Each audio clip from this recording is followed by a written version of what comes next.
عقاشة waxgaradka iyo labeenta beelaha Suweer waliya habar jeclo ayaa maalmihii u dambeeyay shirar uga socday gudaha magaalada Burco oo ay kaga arinsanayeen ayahooda mustaqbal iyo sidoo kale inay siyaasadda dalka meel uga soo wada jeestaan Cuqaashan iyo waxgaradkani labada beelood ayaa waxay shaaciyeen in isla qaateen in cod iyo taageeraba la barbartaagan yihiin xisbiga kulmiye waxaana markii uu shirku soo ilaaday warbaahinta u akhriyay qodobadii la isla qaatay suldaanka guud ee beelaha Suweer wal Suldaan Xasan Suldaan Cabdiraxmaan iyo suldaanka guud ee beelaha habar jeclo Suldaan Cabdillah Suldaan Ali waxaan hadaladoodii kamid ahaa shirweynihii labada beelood uga socday magaalada Burco ee gobolka Togdheer caasimadda Togdheer inuu maanta noo soo gabagaboobay oo uu ku soo gabagaboobay isafgarad iyo guul ku soo gabagaboobay oo noogu dhamaaday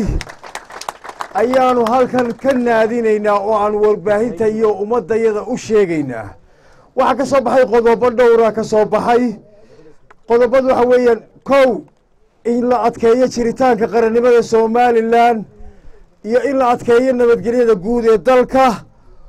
oo xil weyn insha Allah bidmillaahi karim beelaha iyo beelaha kale iska saaraan waxa kale oo ka soo baxay qodobka labaad wuxuu noqonayaa markay labada beelood aad u falanqeeyeen shirar muddo dheer u socdayna ay soo wada qaateen maadaama maanta ay nagu soo dhowdahay doorashadii madaxtooyadu maadaama xisbiga kulmiye waxqabad badan dalkan ka qabtay oo uu maanta aynu arkayno waxqabadkiisii hadday tahay wadooyin iyo hadday tahay waxbarasho iyo hadday dhinacyo badan tahay si uu u qabyo tiro labada beelood waxay ayideen isku raaceen inay dhisaan insha allahu bidmillaahi karim sida shacbiga kale Soomaaliland u dhisaayo xisbiga kulmiye dhisaana musharaxa Muuse Biixi Cabdi iyo madaxweyne ku-xigeenka sharaxan ee Cabdiraxmaan Cabdilaahi Ismaaciil Saylici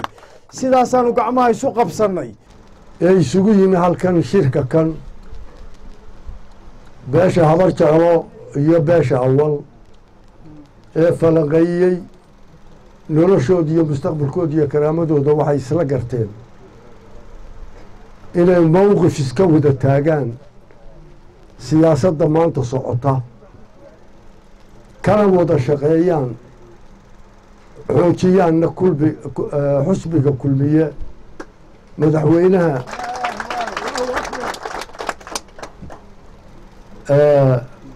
yaanu isla garanno sidaas baa xaalkii noogu dhammaaday ilaahayna waxaynu ka baryaynaa inuu nabadgeliyo iyo wanaag inoogu dhammeeyo ummadda Soomaalilandna waxaanu ugu baaqaynaa inay nabadgelyada xoojiyaan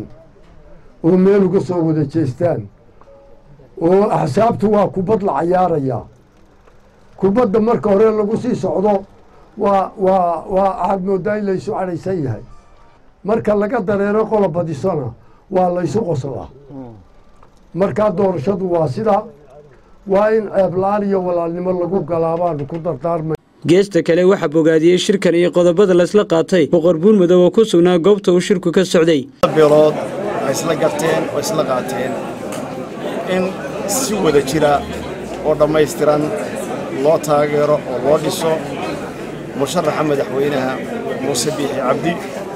iyo ku-xigeenkiisa Cabdiraxmaan Saylici waxa weeyaan beelaha habar jeclo waxay go'aansadeen inay si dhammaystiran iyadoo uu gudoominayay suldaanka guud salaadiintii kalena ay hareer fadhido dhammaan beelaha Soomaaliland gobolada ilaa isaga timid beelaha habar jeclo in si dhammaystiran loo taageero loona dhiso laysuna garab taago xisbiga iyo musharaxiintiisa Khadar Cabdirasaaq Salebaan Khadar Hanad Bulsha TV Burco.